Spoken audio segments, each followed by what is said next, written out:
the moment you meet Jackass, I'm like, oh, this is totally an alternate ending.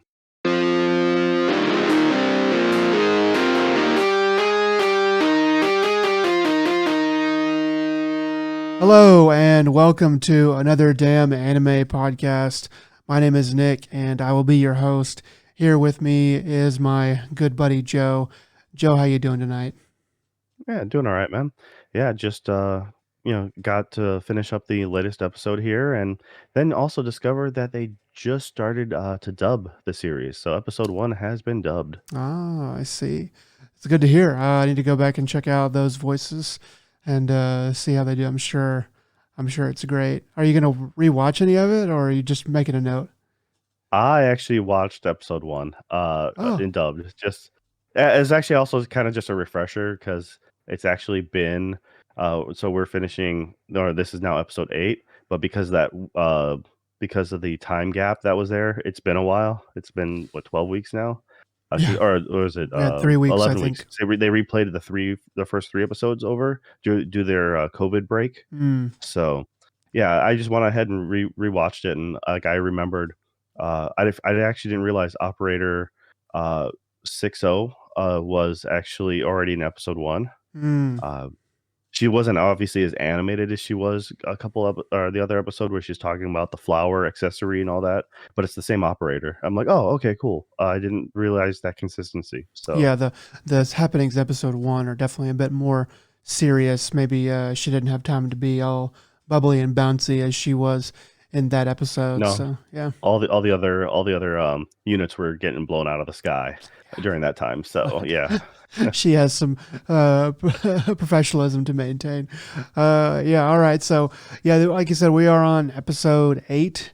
Now this episode is called. This is the first episode that has a Japanese title, which is Aji o Kutta, which I'll go over the possible meanings for that at the end. It should be a little bit more clear because to explain it now would spoil a little bit of what's going to happen in this podcast, I think. So we can go ahead and get started.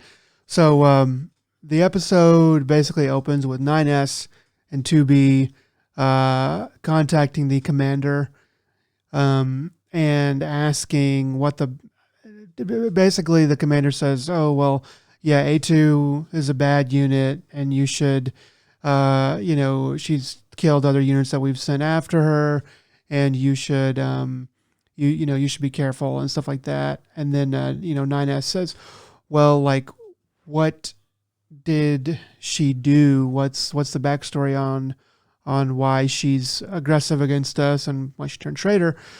And the commander says that it's classified. And so it's like, oh, okay.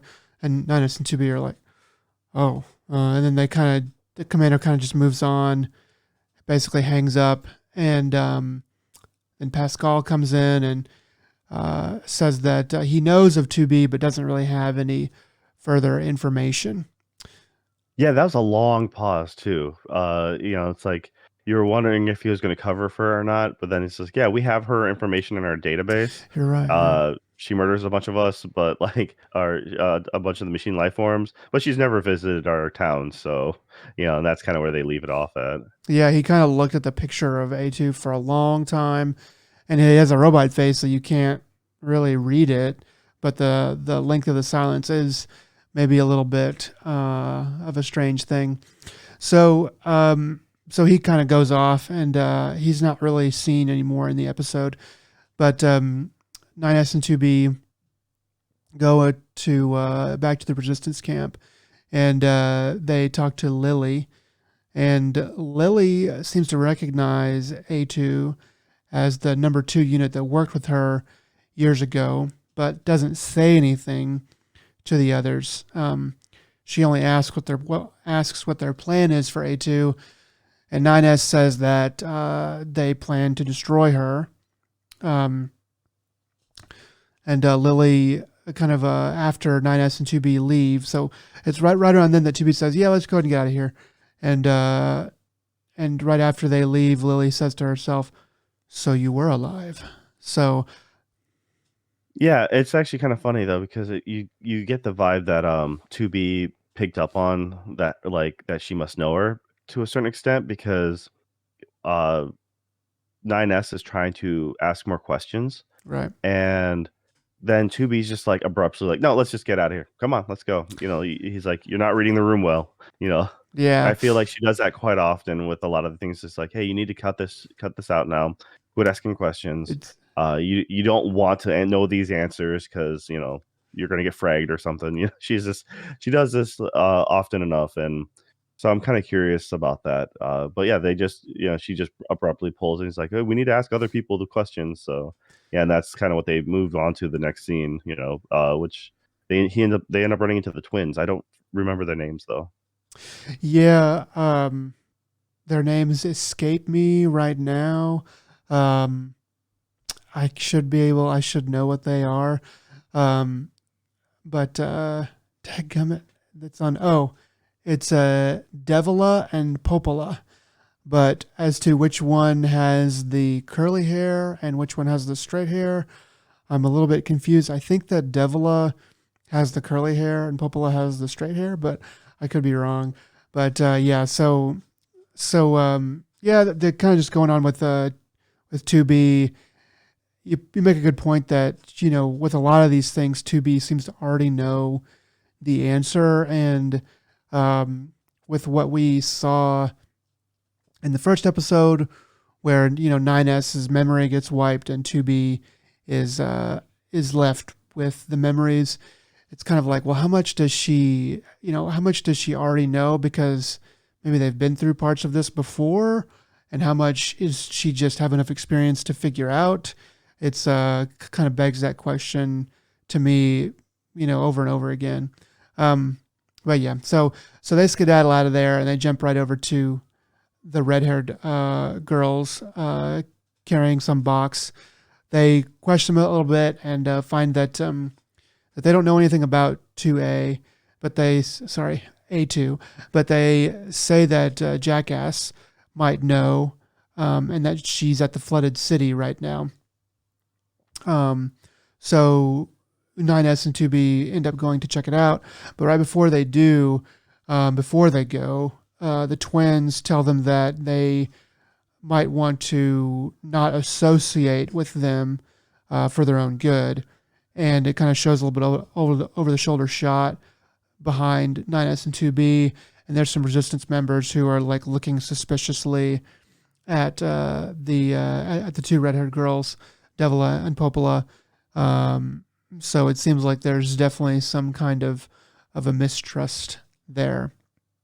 Yeah, and also, what they interrupted them in the middle of carrying was like munitions. Like it looked like landmines and stuff like that. But 9S says you guys are doing like another like were you ordered to do this like hazardous thing, and they're like, no, no, we volunteered. But they made a note about that before, how they're doing things that other people normally wouldn't. Like I think they're clearing a minefield in a earlier scene, like episode like 3 or 4, Yeah. and just it's 9S seemed to be taken aback by the fact that like these people should they should not be doing this, and so yeah, there must be some sort of uh, you know hierarchy or something like that, almost bullying to a certain extent. But they're like, yo, we'll do it, everything's cool, so that's kind of the vibe you get, is they're doing things to make others happy, even though it's maybe not the most but for some reason they're just not liked right now. So yeah, hopefully we'll find out more about that later. Yeah. So it's a little bit hard for me to kind of talk about this because, like, if you've played the games, you know where the Devila and Popola story goes and where it comes from. But it's hard because, like, I want to say more, but I don't know, one, if it's relevant, and two, if they're going to just leave it out completely because they may not have enough time in the show. But with the way that they're kind of showing them over and over again, I kind of think that they are going to maybe try to expand their story a bit. So I won't say too much more, but I don't know. I guess I'm kind of talking to people who've played the games, and maybe explaining why I'm not necessarily jumping all over what's going on there because those people who are just watching this series fresh, I don't want them to be spoiled. Yeah. As someone who doesn't know what's going on with them, like I assume they're gonna go more in depth into it because they like why else would they have hinted to it? Now, unless if there's like a director's call later on being like, "Hey, due to time constraints, we're just gonna have to cut this," and or a budget thing or something like that, then I can see them doing that and be like, "Yeah, we'll spin it off into an after thing of an OVA or a DVD extra or something like that." I can that kind of thing has happened before, but like with other projects, but I think they'll touch base at least enough just to explain what the heck's going on because um I mean, they like I said, they actually took the time in the beginning of this episode when Pascal came in just for Pascal to be like, "Hey, yeah, don't worry. Little sister and new guy are now back at the village, and man, the big sister is going to be surprised just to her to come back and there's a new guy there, like ready to be married." So they took the time to even tell you that, hey, they made it back. So Yeah, so uh, maybe there's more that's going to happen with that in the future too. So yeah, it's only time's going to tell. But kind of just going on, they leave the red-haired girls go forward as they're walking. Nine S asks why A2 deserted, um, and why. Sorry, I'll start that over. Why she deserted but still keeps fighting. He says that there's other ones that have deserted, but they just run away. They don't keep fighting or anything like that. Chibi says that there's no reason to think about that. She says, quote, curiosity gone too far will destroy us. So after that, 9S kind of just leaves it. But it's another point where, um, 2B seems to know something and cut 9S off before he goes on with something that she seems to know is not a good line of thinking. Yeah, for sure. I mean, and then it's just a lot of establishing shots for a little bit. Yeah. That they shows them using the pods as like a glider device. Yeah. Um, she unnecessarily parkours over a rooftop. Like they're jumping from rooftop to rooftop, and then Tubi's like, "Watch me do a front flip," and I'm like, "Okay." Yeah, I like these establishing shots. That they do a good job, showing the passage of time, and they're kind of pulled back, and they look kind of nice. There's like ones of them walking, and jumping around and stuff like that. So it's not something that you get too much of, but it's a nice change of pace. I thought, even though it slowed the episode down quite a bit. So they end up having trouble finding Jackass. This is kind of what these shots of them going around the city are for, to show that. So they take a break and near the water, and they have a little bit of a conversation. Um, and 9S ends up taking off his mask and shoes and getting in the water, taking a little swim. 2B protests, but eventually 9S is able to kind of talk her into taking off her mask. And she doesn't take off her shoes, but she takes off her mask and she steps in the water a little bit. So the mood's kind of lightened up a bit. I find it funny because I'm like, yep, the director just denied like a huge demographic who wants to see her feet. So they're like, yeah, no, no, she's walking in the water with boots, but we'll give you her sparkly eye, not both eyes, just one. But Oh she took off, man. the bangs are going to cover the other one. You're But right. you get to see, you get to see 9S's pretty sparkly Bishojo eyes. Yeah, So you're right. They totally denied. They just totally cockblocked like a third of the audience. Uh, yeah. Yeah, it's probably the closest thing that we're gonna get to like a beach episode. I think I was thinking that the whole time that they were walking next to the water. I was like, oh dang, here comes our beach episode. But that's pretty much all we got.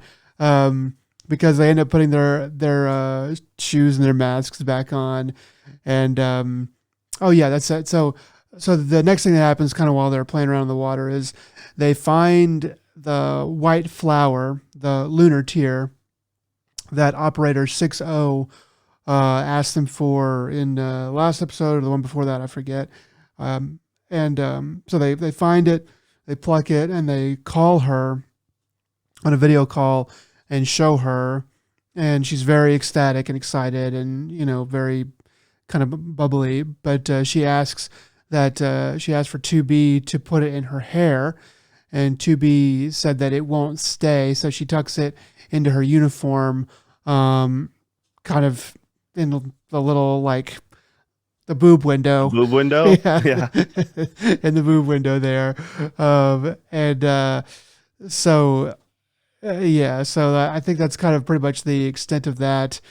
Um, So I anyway. did find it funny that when they did the establishing shot of operator the operator 60, from from her office point of view at the command center, Mhm. you can't actually figure out which desk she's sitting at because you hear her speaking really loudly, but you Oh don't see yeah. her acting like animated. So there's not one. It's just like an establishing shot, and then just everyone looking at her, being like, and she's like, "Oops, my bad. Sorry for being loud." Her embarrassing herself. But it was just, I was expecting you to see like at least the where she sits, right, little plip with like some arms up or something, but nothing. It's like, oh, you cheap punks. You could at least, at least animated where she sits, right? Well, like they're Um, all like looking at her, right? They're like turning and looking at where the noise is well, coming from. they have one from like the upper, like upward back angle, and so you can see the everywhere everyone's sitting, and you just hear her voice getting really loud, but you can't see someone like flailing about. Even though it'd be like yay big on the screen. But yeah, so if they just kind of cut that corner, I'm like, all right. But I did find it funny that the pod happened to, uh, you know, figure out, made a hypothesis of, oh, you want me to, get the flower for and then contact, or contact the operator, and she's like, 2B seems almost perturbed by it because it's like, I didn't give you an order. It's like I've made a hypothesis. It's you want this, right? And then she's like, she just kind of agrees to it, but she's like, you shouldn't know what I'm thinking. Yeah, yeah, it's a bit of a cute moment from the pod and from the androids in the bunker too. That's something that the game I never really noticed that the game ever did. Maybe I missed that part, but that's something that I like the show for is that it takes a little bit of time to add a little humor into the very serious acting, robots that are at the bunker. I think they do a good job of that. So Yep. anyway, so next, they decide to split up. 2B and 9S, they get out of the water. They're walking along. They decide to split up and look for Jackass at 9S's suggestion. It's not long after that 2B by herself and her pod finds Jackass fishing while wearing a bathing suit. So kind of going along with our beach episode theme here. Um, and long story short, there's some, slapstick comedy, and she ends up catching a mackerel. And she tells 2B that these mackerels are poisonous to androids because some sci-fi explanation, they It was the oil. Yeah, it was the oil from the fish. Like, gunks up their she was, works or something like she's that. like, you should eat it. You should eat it, but it might kill you. But you should eat it for science. But it might kill you. Yeah, yeah. She's just like, no, no. And so nice is like, or so 2B's like, yeah, no, I'm not gonna do that. So Jackass, they explain the situation. 2B explains the situation to Jackass, and Jackass knows that A2 is Lily's previous partner and says as much, and then notices from 2B's face, the look on her face, that 2B already knew that. Um, Jackass kind of also talked about the lunar tear and says that it is that the flower is that is said that it is the flower that grants wishes. And we get a close up on the lunar tear and the boob window, of course. So that's kind of a strange little thing, but I didn't really get anything else out of that in my notes. But it's sort of a weird transition. So I guess let me know if Yeah. there's anything else that needs to be said there. Oh, apparently they have robot fish. because when she throws the grenade and blows up the fish, you see only one actual fish, and then the rest of them like there's like 3 or 4 robot fish there. So Yeah, there's man. that. It's like some of the things that they choose. This is the stuff that's like really great about Yoko Taro is the things that he puts into this stuff and you're like that has to be intentional. Like why wouldn't you just draw other fish that looks like the one you just caught? But no, they intentionally drew robot fish. So, okay. Yeah. So that's something that happens. Um so so basically, yeah, so it's the flower that grants wishes. So then at that point, they try to contact 9S, but for some reason they can't. So then we get a flashback to when 9S and 2B split up 30 minutes ago. And then we get another immediate, and then we have 9S kind of walking, and um, he says, "Sorry, 2B, but I needed to go off by myself to do what I'm gonna do." And then we get another flashback. So we have a flashback within a flashback where 9S and 21O, operator 21O, are having a conversation about getting her pictures of old human things. Um, and they discuss and then so this is kind of, I don't want to get too detailed on this, but basically 9S contacts 21O, shows her pictures of things that he's taken, a like one was like a book on the family budget or something, shoes, I think. And a toy. So those the reason what so what happens is the flashback is just her asking for him to bring photos for data analysis, and that's like her hobby. And so his in the current like timeline, he got these photos and is sending them to her. So they're just explaining why he's sending these random photos to her. And then that's when she connects, she speaks and she's like, "Hey, thanks for these photos." And they have a slight discussion, but then you realize he's using that as a front to technically cover himself. He's like he needed an open connection to the bunker or to go ahead and try to infiltrate their security network. Right, right. So just before that, so we will get to that, but just before that, there is a little bit of thing of about um, a little Family. conversation about family and like, well, humans had these things called families, and they were useful, but they also had these other purposes. And then Ninus has a memory of the machine village, Pascal's machine village, and some of them talking about family, the ones that are gonna get married and stuff like that. So he kind of has that flashback or that memory, and then it goes on to what you were talking about, where he's hacking into the bunker, and he uses that call to run a monitoring program, and eavesdrop on a conversation that the commander is having with the disembodied voice of that is the representative of humans on the moon. So they're having a little bit of a conversation. Doesn't seem to be about anything too important. I watched it again. I didn't think it was all that important, but maybe I was listening for the wrong thing. But basically, the point of that is that they detect it, and 9S jumps off the call immediately, and the human representative says, "Commander, you know what to do." And the commander looks like sort of like I like kind of their face. Her face kind of says in the affirmative, and that it's not going to be a good thing. 9S isn't sure if they know it was him or not. He says that the bunker's optical satellites should not be able to see him from where he was. He's kind of hiding under some solid concrete. But he goes ahead and starts to record or to begin faking a comm report and an activity log.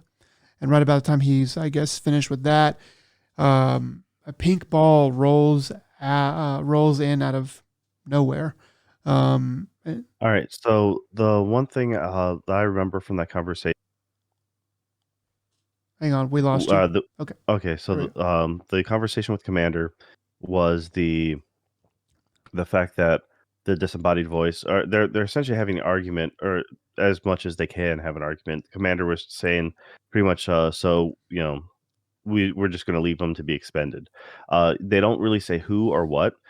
So they could be talking about the resistance, but I was under the impression that uh, they're pretty much saying that 9S and 2B are expendable, and they're not going to get any backup or any assistance. And so he's just like, well, the mission comes first, and that's all that matters. And that's pretty much the gist of that conversation. But I thought that was the importance of having 9S listen to the fact that he just heard that they are expendable. Yeah, yeah. Um, like you said, that we couldn't be sure about who they were talking about, but I guess we can guess that it was them. But it kind of also doesn't really matter because if 9S has heard them say they're expendable, who cares? It doesn't matter if it's about them or about anybody else. It at least is going to show 9S what the top brass thinks of somebody on the surface working for them. Yeah, I mean, once again, they've talked about the resistance being expendable before as well, but oh yeah, but going back to where the pink ball comes into play, this is where these couple of scenes in the next little bit with 9S. They had a interesting direction as far as cinematography goes, because the way they choose to, when he sees the ball, they pan down to look at the hallway. It's a very unique shot, and they do some other ones in the near future, which I'm like, oh, that's actually kind of creative. It's not necessary, but it made it for a more interesting take. Yeah, yeah. So I'm glad that you recognize that. Yeah, we'll kind of get to that in just a second. So the pink ball rolls out in out of nowhere, and 9S sees. He kind of pans up, looks at this doorway, and sees a figment crossing in front of the door, or actually, I guess behind the doorway, and it looks kind of like A2. So he thinks that it might be A2. Um, we flash over to 2B. She's having the pod determine why the signal was broken. The pod says it's being jammed cleverly somehow. Um, Going back over to 9S. 9S begins to pursue the figment that he saw in the doorway. He finds and he kind of goes forward, goes to the door, goes a little bit down a hall into another doorway, where there's a lit room that's very homey looking because you kind of remember he's been in this like blown out concrete building that's about, I think, probably half covered in water on the lower parts. So it's just a husk of a building, and he's now in this well furnished, warm feeling room With electricity. with electricity. Yeah, that's also very strange. Um, and and when he kind of enters the room, he sees that there are many strange drawings and paintings of him and 2B. Um, and he calls his pod to make to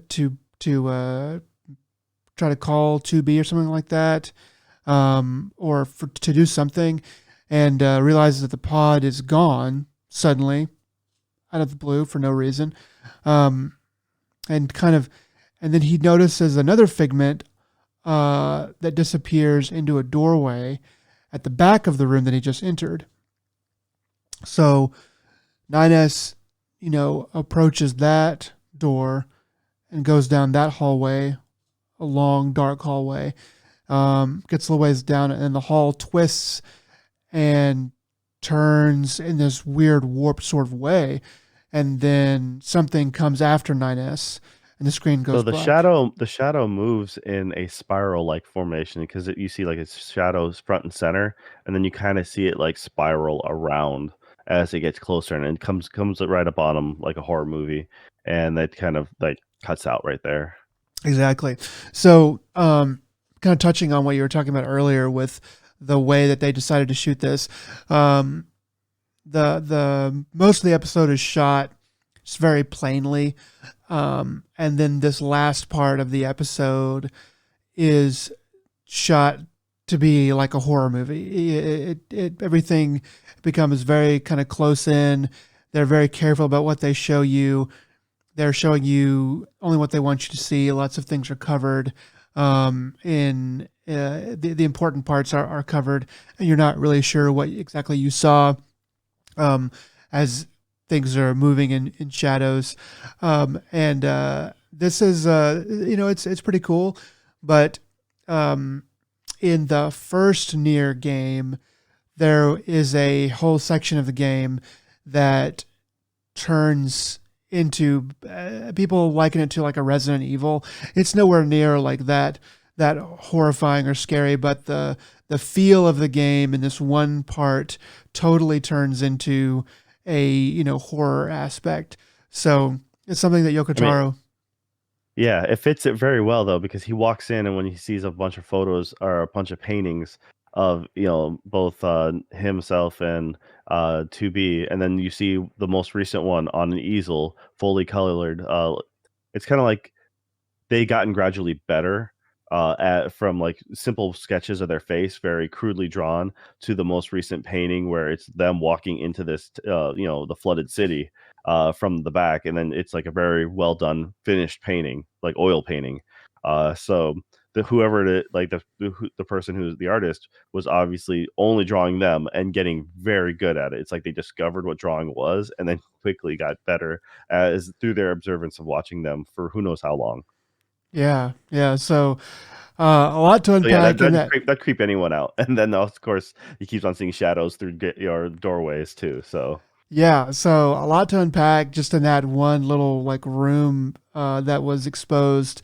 Um, I think it's kind of obvious who it is and when what's going on. I won't say though, just in case, because I think they do want it to be a little bit of a secret. But uh, very strange happenings there. So as the screen goes black on 9S, we flash over to Eve sitting at the table once more.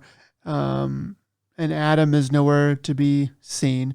But Eve just finishes reading some book, but he's been reading the numbers. He's been reading numbers for some reason. Very high numbers, 100. I think he's counting the seconds is what he's doing. I didn't think he was actually reading. I don't think he was counting the pages to the book, but I'm thinking he's counting the seconds for him being gone from his brother because it's under 200,000, and that roughly rounding it's like 55 hours. Um, so it'd be a little over Oh. 2 days Did he if that's the ask? way I interpret. Did he ask Adam how long it would take to read the book and then just go by that?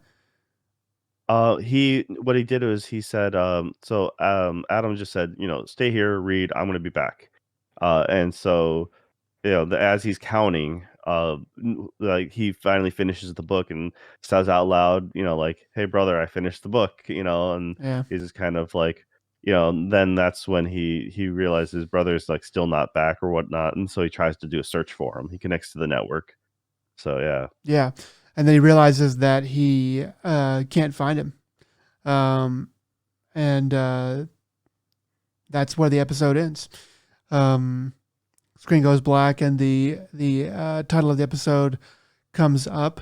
Um, and then we go into the alternate ending puppet show. But yeah, I guess we'll go ahead and talk about this, and then we can get to the title and other stuff. But yes, the alternate ending puppet show is questions from the audience, where 2B is answering questions from the audience. The first question is, why are there still buildings when humans have left a long time ago? Basically, the androids build them so humans can have a place to go when they come back to Earth, but they're destroyed by machines, so the cycle just kind of continues over and over again. And the second question is, what does 2B do in her free time? And then 2B says, Podo, and the pod, they use the pod as a fishing line. She catches a mackerel, and the pod keeps saying fresh, like fresh or something. And she's so tempted that she eats the mackerel and dies. But in the postscript, she said that it was so good. Yeah, she's like it's good though, and like, and then like as her consciousness fades, it's something like it's an exquisite like eat like no wonder why humans ate them. So yeah, it's like she, but it's just funny because I figured this had to be one of the endings. The moment Jackass is like, "You should eat this fish," it might kill you, but you should eat it. I'm like, that's totally gonna be an Total ending. If setup. and it You're happened to right. be, yeah. Yeah, you're right. It was ready. It was ready to go. Yeah. So, kind of revisiting the name of the episode, Aji Okuta. Back when the game came out, there was I was reading about the title of the episode because I wanted to get it right. But back when the game came out, there's a section in the game that's actually has to do with this. Um, uh, but it's not like a main section. It's one of the secret endings, and people were kind of arguing about what that this ending title actually meant, and I think that the episode here translates it as "taste of mackerel?" question mark. But people were pointing out that in Japanese, since a lot of words mean a lot of different things, and there's a lot of puns and stuff like that, that it could also have meant um, experience a flavor, like I experienced a flavor or I devoured a flavor. Um, so it's not really that important. I think it's probably along the lines of taste of mackerel, but it is kind of telling that they didn't try to translate it. They just left it in Romanji, but it is still in the Japanese. Um, so it kind of leads me to believe that maybe it is supposed to be a bit of a pun, or else they would have just translated it right. So anyway, Yeah, Japanese do love their puns. That's for darn sure. So, but yeah, as far as this episode goes, I mean, I'm not, it wasn't one of the most action-packed ones, but I thought it had enough subtle undertones to keep it interesting. The overall, it's like, it's maybe the middle of the pack of the episode so far. But because they've allude to a bunch of stuff, it makes it at least a little more enticing to see what happens. It was an easygoing episode, that's for sure. But I, I think I actually prefer it better than the previous episode of them going through them of essentially revealing A2. yeah, So I think I'm with you. I kind of came around to it at the beginning of the episode. I was like, man, this is gonna be another boring episode. There's like nothing happening. But after I started to write, after I saw the rest of it, I was like, okay, I see where it went. And after I started to write, some of the notes on the episode, I was like, there's a lot, with that's kind of being done in every scene that I have to make note of. There's not really any dead time. Everything is being, shown to you for a reason that, is if it's not directly relevant to this episode, then it's relevant to a previous episode, or you can tell it's going to be relevant in the future. So not a lot of wasted space.